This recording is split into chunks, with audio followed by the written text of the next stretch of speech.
Assalamualaikum warahmatullahi wabarakatuh. Shalom. Perkenalkan, nama saya Serta Lipong.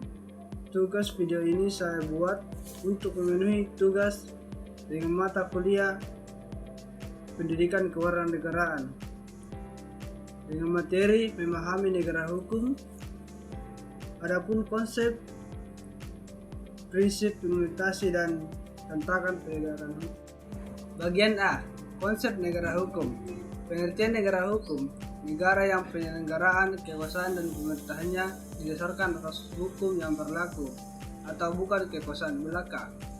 Sejarah singkat, berkembang dari tradisi Prestat di Eropa kontinental atau sistem hukum sipil, dan rule of law di Anglo-Saxon atau sistem common law.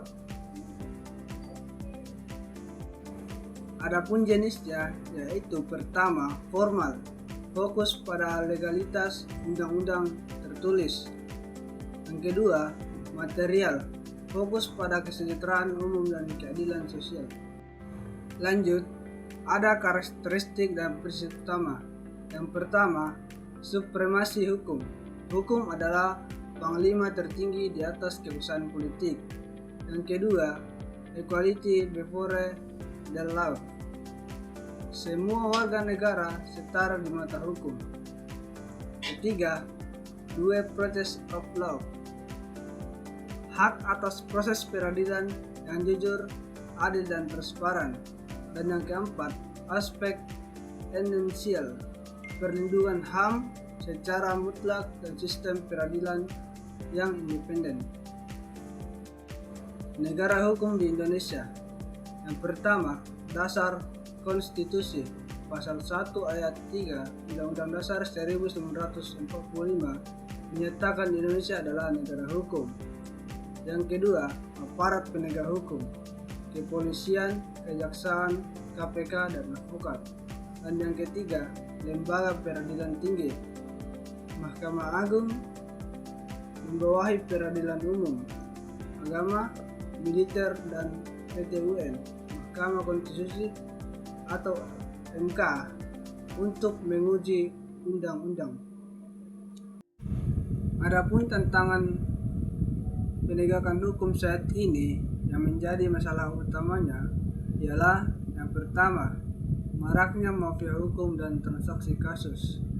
Kedua, korupsi sistematis di dalam lembaga peradilan. Ketiga, krisis kepercayaan akibat hukum tajam ke bawah tumpul ke atas. Dan yang keempat, rendahnya kesadaran dan kepatuhan hukum masyarakat. Solusi menuju negara hukum ideal yaitu yang pertama, reformasi regulasi, memperbaharui aturan yang tumpang tindih dan tidak adil. Yang kedua, integritas aparat, pengetatan pengawasan moral dan sanksi tegas bagi pelanggar.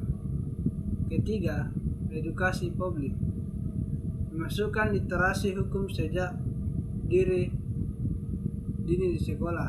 Dan yang keempat, digitalisasi, optimasi teknologi untuk meminimalkan suap.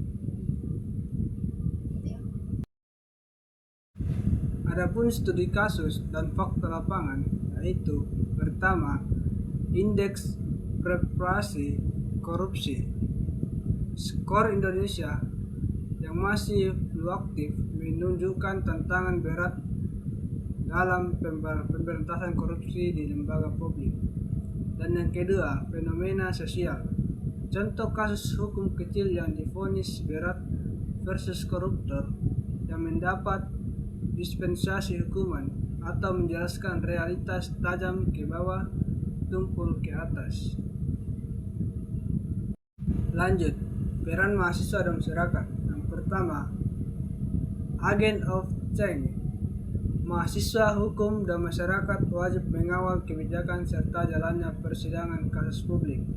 Dan yang kedua, budaya taat hukum, memulai dari diri sendiri dengan mematuhi aturan paling sederhana seperti tertib lalu lintas, dan menghindari suap lembaga.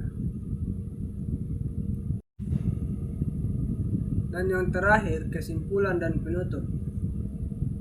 Adapun poin penting yang pertama, negara hukum yang ideal bukan sekedar teks konstitusi, melainkan aksi nyata penegakan keadilan tanpa tebang pilih. Itulah pembahasan singkat dari saya.